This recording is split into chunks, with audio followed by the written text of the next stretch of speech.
Now turn to Section 1.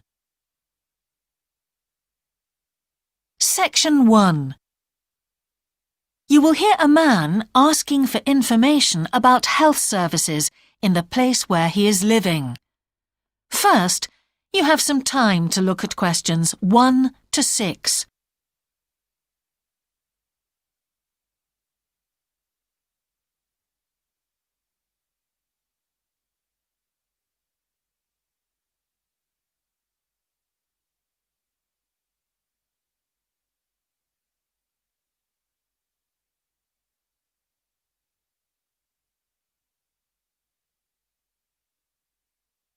You will see that there is an example that has been done for you.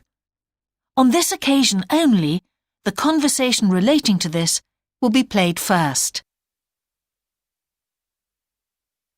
Can I help you? Yes, I've just moved to this area with my wife and children, and I'd like to know where we can all register with a doctor at a health centre. Oh, OK. Well, there's Dr. Green at the Harvey Clinic.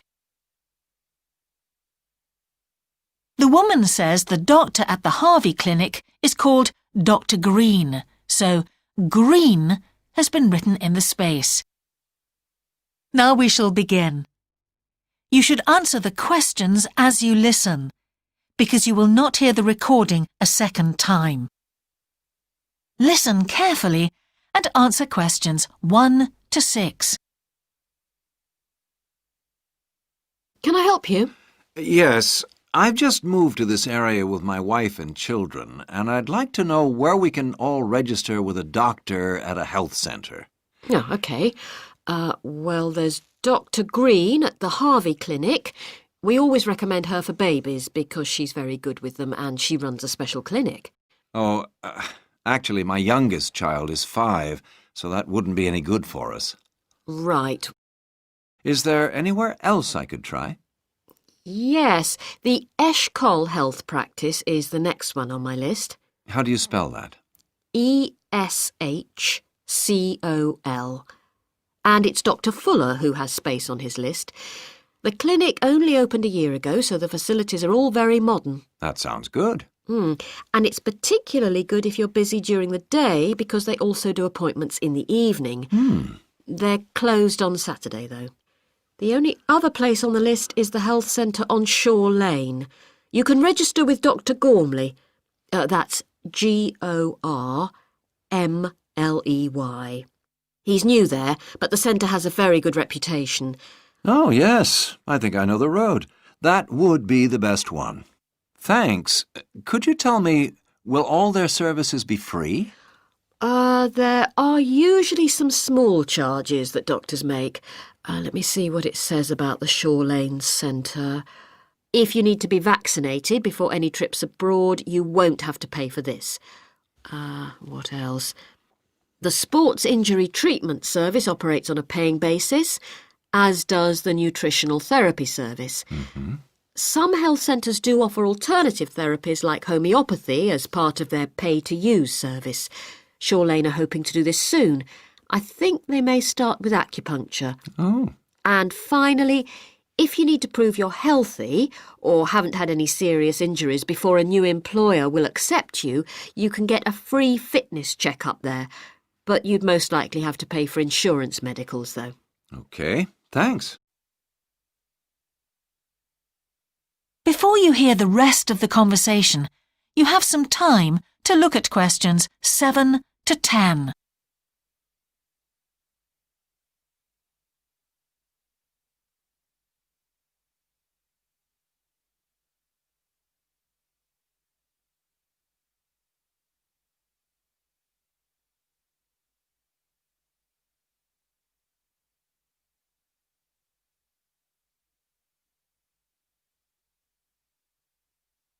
Now listen and answer questions 7 to 10.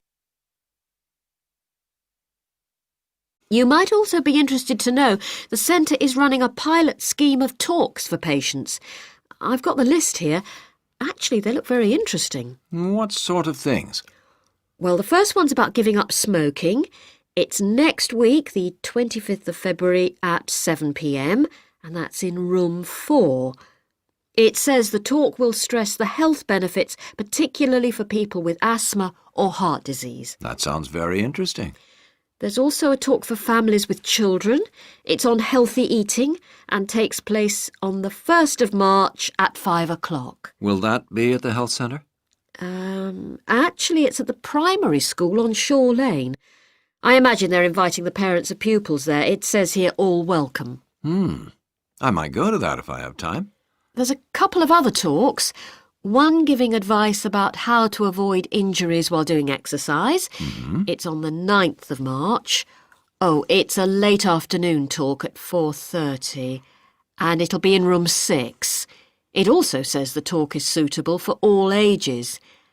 And finally, there's a talk called Stress Management, which is on the... That is the end of section 1. You now have half a minute to check your answers.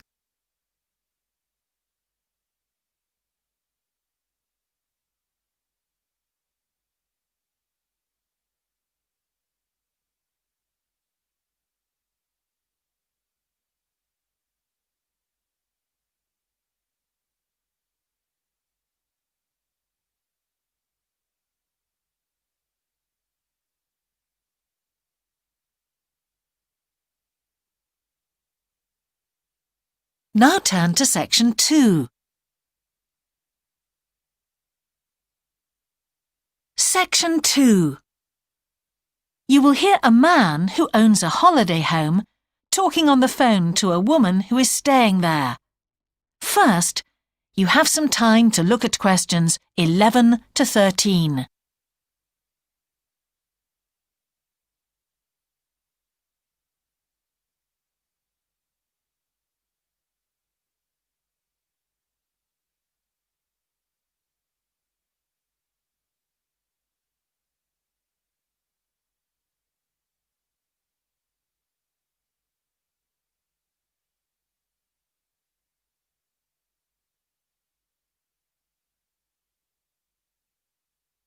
Now listen carefully and answer questions 11 to 13.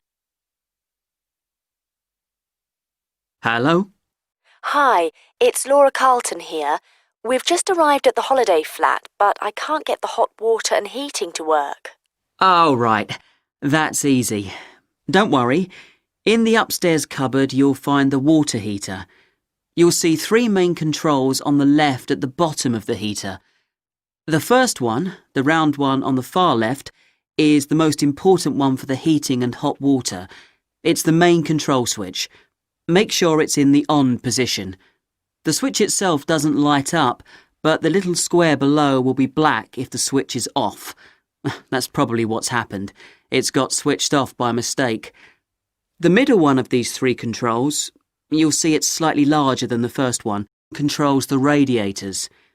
If you feel cold while you're there and need the radiators on, this needs to be turned to maximum.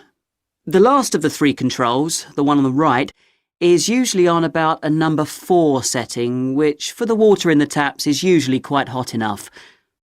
Below the heating controls in the middle is a small round plastic button. If there isn't enough water in the pipes, sometimes the heater goes out. If this happens, you'll need to press this button to reset the heater.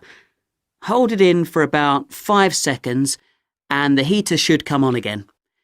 Then there's a little square indicator under the 3rd knob that's a kind of alarm light.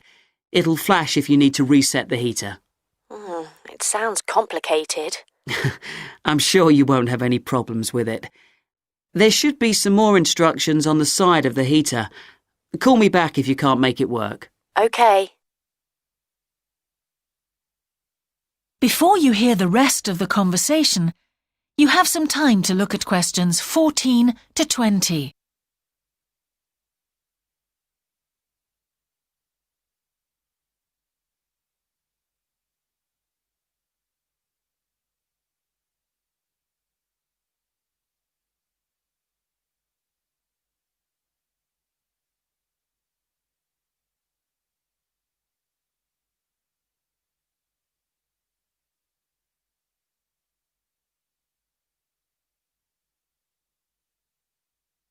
Now listen and answer questions 14 to 20.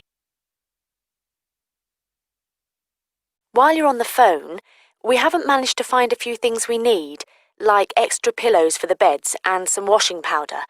Is there any here? Pillows, yes. If you look in the cupboard, the large white one upstairs, to the left of the bathroom door, there should be 4 or 5 on the top shelf. And if you want to do some washing, there's some powder for that, probably by the back door. There's a kind of shelf there above the sink. In fact, I'm sure there's some there in a large blue box. You need about half a cupful for each wash. Oh, and that reminds me. The spare key to the back door is hanging on a hook on the wall by the sitting room window. Please make sure to put it back when you've used it. The previous guest lost it in the garden and I had to get another one made. And if you have any trouble with the lamps, you'll find some spare bulbs in a large cardboard box. It's on top of the washing machine with all kinds of useful things in it. Oh, and another thing I forgot to mention when we last spoke. Yes?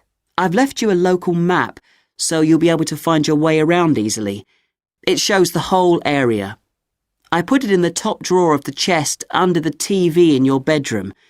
There's a whole file of local information in there too. Thanks. What about visiting the town? Can you give us any advice? Yes, you'll need to take the car. It's too far to walk from the flat, really. You have to pay to leave your car in all the car parks now, I'm afraid. I like the one that's by the station best, and you can walk to the town centre from there in 5 minutes. That's where all the best restaurants are. But if you want a takeaway, the Italian one does really good pasta and pizzas.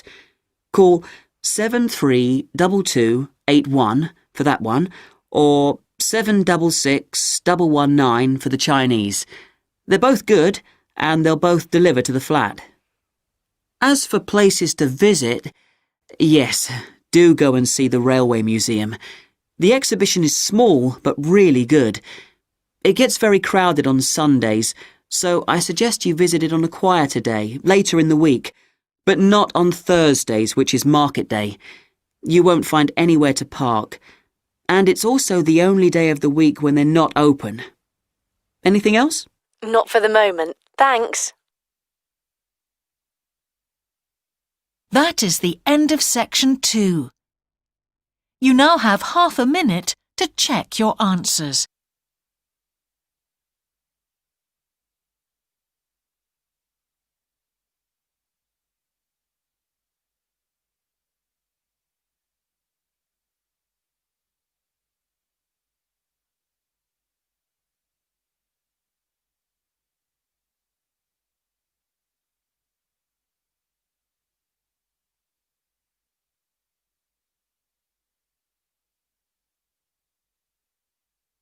Now turn to section 3.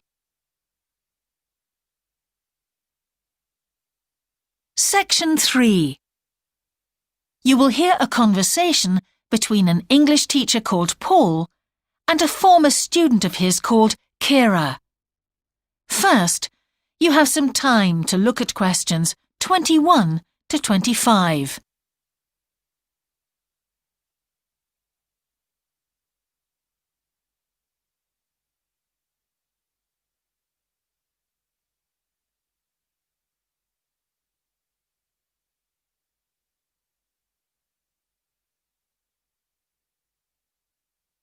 Now listen carefully and answer questions 21 to 25. Hello, Kira. How are you? Fine, thanks, Paul. How are you? Well, thanks. It's good to see you. It must be 12 months since you did our course. That's right. It's nice to come back and say hello. What course did you enroll in? Actually, I went straight into third-year pharmacy. They credited me with 2 years, which probably made it more difficult for me. On the other hand, you were lucky to be granted credits. Is that why you chose the course? Yes, and as I'd already finished a course in it in my country, I thought it would be easier if I studied something I already knew. I didn't realize you went into third year. I thought you started in first year. No wonder it was so hard. And what do you think is one of the big differences between studying at a university here and studying in your country? Well, I found it very difficult to write assignments because I wasn't familiar with that aspect of the system here. The main problem is that the lectures expect you to be critical. That made me feel really terrible. I thought, how can I possibly do it? How can I comment on someone else's research when they probably spent 5 years doing it? I think a lot of people who come from overseas countries have similar problems. But after a while, it became easier for me. People expect you to have problems with the process of reading and writing, but in fact, it is more a question of altering your viewpoint towards academic study. How was the content of the lectures? Was it easy for you? I didn't really have many problems understanding lectures. The content was very similar to what I'd studied before. And what about the lecturers themselves? Are they essentially the same as lecturers in your country? Well, actually, no. Here they're much easier to approach. After every lecture, you can go and ask them something you didn't understand, or you can make an appointment and talk to them about anything in the course. Maybe you found them different because you're a more mature student now, whereas when you were studying in your country, you were younger and not so assertive. No, I don't think that's the difference. Most of the students here do it. In my faculty, they all seem to make appointments, usually to talk about something in the course that's worrying them, but sometimes just about something that might really interest them, something they might want to specialize in. The lecturers must set aside certain times every week when they're available for students. That's good to hear. Before you hear the rest of the conversation, you have some time to look at questions 26 to 30.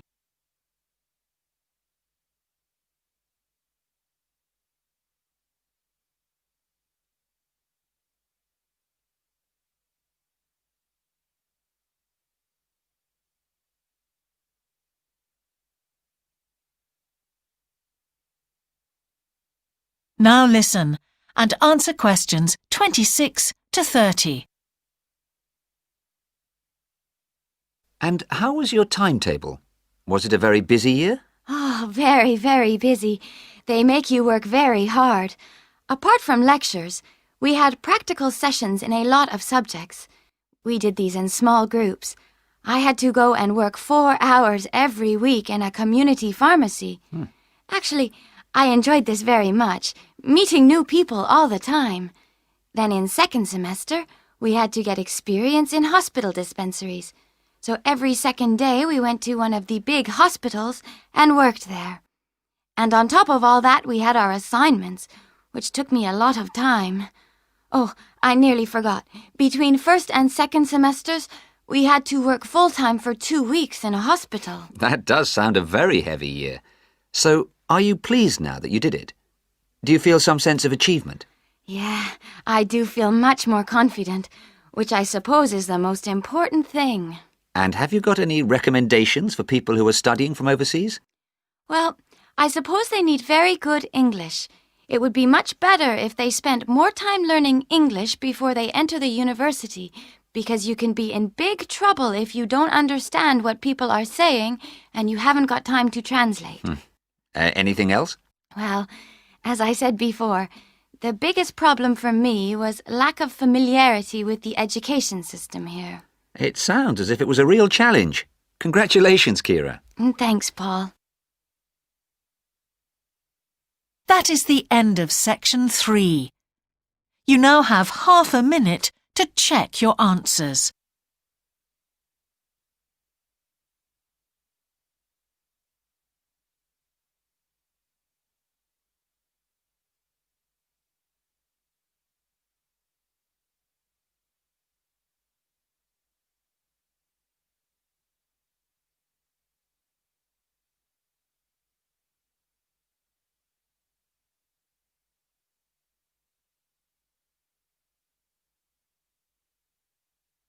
Now turn to section 4. Section 4. You will hear a talk about a project on the wildlife found in city gardens in Britain. First, you have some time to look at questions 31 to 40.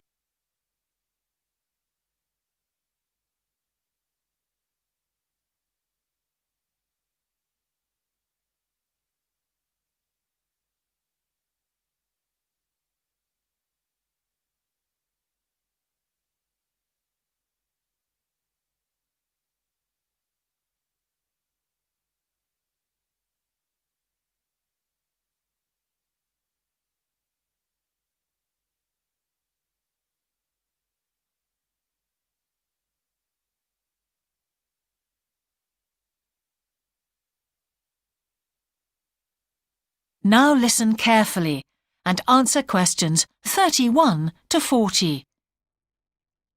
Good morning. Today I'd like to present the findings of our Year 2 project on wildlife found in gardens throughout our city. I'll start by saying something about the background to the project, then talk a little bit about our research techniques, and then indicate some of our interim findings. First of all, how did we choose our topic? Well, there are 4 of us in the group, and one day, while we were discussing a possible focus, 2 of the group mentioned that they had seen yet more sparrowhawks, one of Britain's most interesting birds of prey, in their own city centre gardens, and wondered why they were turning up in these gardens in great numbers. We were all very engaged by the idea of why wild animals would choose to inhabit a city garden. Why is it so popular with wildlife when the countryside itself is becoming less so?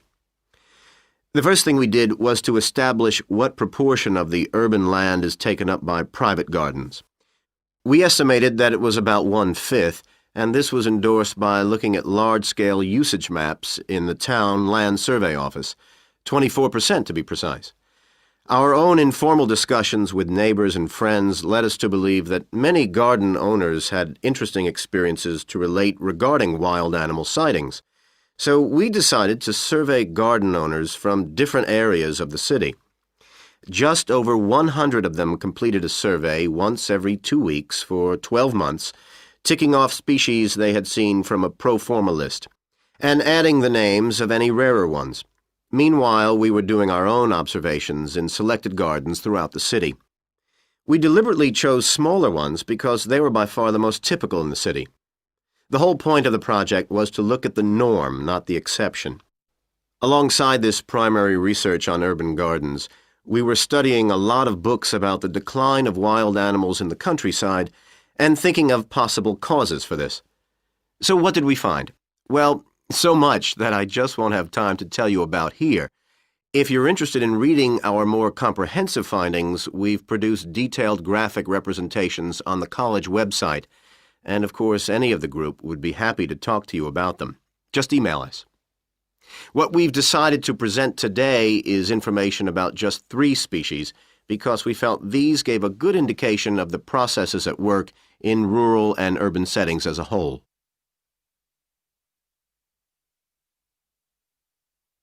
The first species to generate a lot of interesting information was frogs, and there was a clear pattern here. They proliferate where there is suitable water. Garden ponds are on the increase, rural ponds are disappearing, leading to massive migration to the towns. Hedgehogs are also finding it easier to live in urban areas, this time because their predators are not finding it quite so attractive to leave their rural environment, so hedgehogs have a better survival rate in cities. We had lots of sightings, so all in all we had no difficulties with our efforts to count their numbers precisely. Our final species is the finest of bird singers, the song thrush. On the decline in the countryside, they are experiencing a resurgence in urban gardens because these days gardeners are buying lots of different plants, which means there's an extensive range of seeds around, which is what they feed on. Another factor is the provision of nesting places, which is actually better in gardens than the countryside. Hard to believe it, but it's true. Incidentally, we discovered that a massive new survey on song thrushes is about to be launched, so you should keep an eye open for that. Now, I'd be happy to answer any questions you may have. That is the end of section 4. You now have half a minute to check your answers.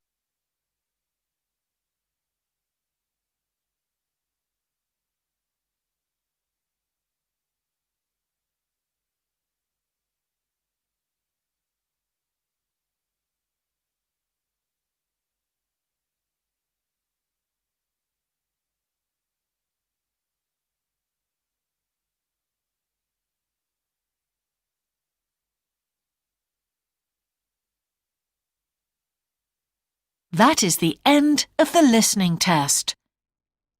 In the IELTS test, you would now have 10 minutes to transfer your answers to the answer sheet.